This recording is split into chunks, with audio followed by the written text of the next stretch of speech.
Ngayon mga idol, titikman natin. Pero mamatahin ko siya. Yeah. Mata mga idol. Ay, napakadabis nito. Ayan, no? San ka pa mga idol? Shout out po sa inyong lahat. Thank you Lord.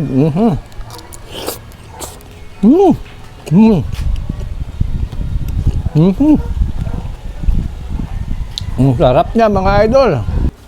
Happy New Year mga idol. Ito ang ating ulam ngayon.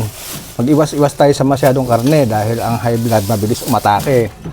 Ito mga idol ang ulam natin. Isda ngayon. Iihaw ko yan mga idol. Request ni Mrs. Yan. Tanggal na yung hasang nito. Pinatanggal na sa palengke. Yan. Ang ating ulam.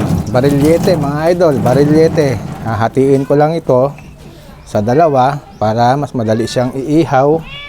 Ayan. Naku, magtigil nga kayo muning ha. Ayan mga idol. Gagadlaan lang natin yan. Ayan. Para mas madali siyang maluto.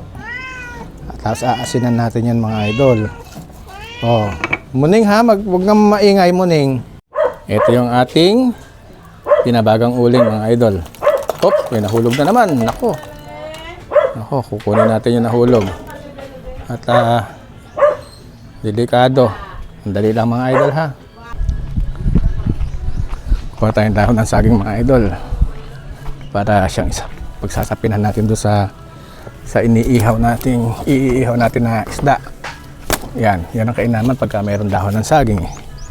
Yan, para hindi na kailangan ng foil. Dahon ng saging lang, sapat na.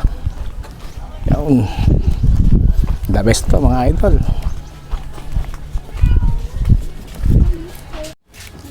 Yan ang gagawin natin sa pin mga idol. Kaya basic lang yan. Kunin natin isda. Lagay lang natin yan mga idol. Yung napakasarap yan.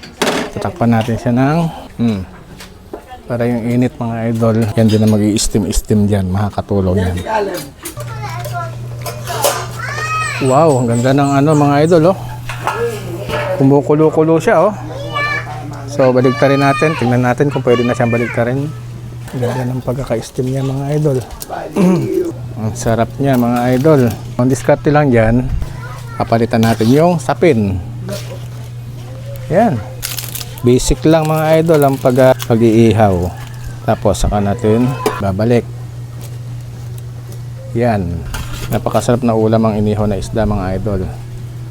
Saka isa pa, mahirap kung puro karne. Hindi maganda pag puro karne. Takip lang ulit natin para siyang in-steam yan mga idol. Napakasarap yan mga idol, inihaw na barilyete. Siyempre mga idol, pagka merong inihaw, dapat merong ganitong sausawan. Laso na. Napaka-importante ang sausawan sa mga ganyang klaseng isda. Kasi isang nagpapasarap yan mga idol pagka mga ganyang inihaw na isdang dagat ay ang sausawan.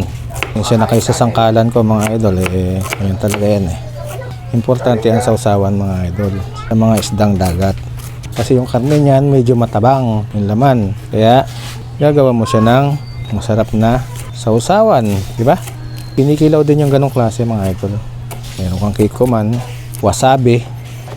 Tapos slice mo siya na medyo makapal ng konti para pag pinulutan mo, tiyak na damang-dama mo. Yan. Mga idol, ang paggagawa ng sausawan, simple lang. Mga mahal ng sibuyas ngayon, tsaka kamatis, at hindi ang mga presyohan ngayon mga idol. Kaya kung gusto mong makaulam, talagang bibilin mo. Ba mga idol? Pagka lang naman may pambili.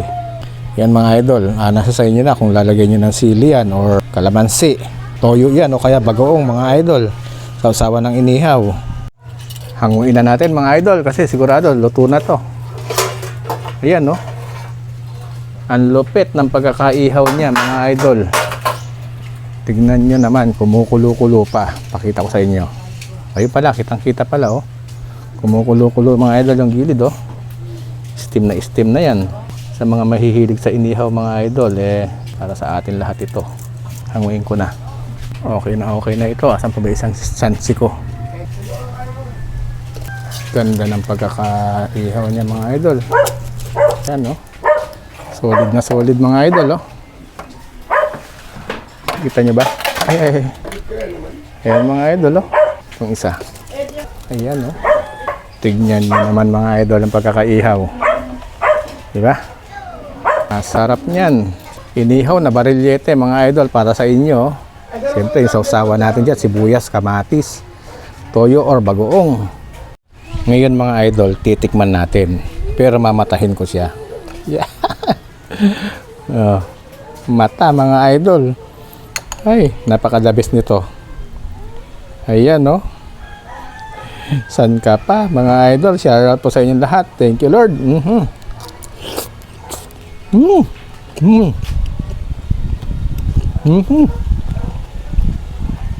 Ang sarap niya, mga idol. Thank you for watching.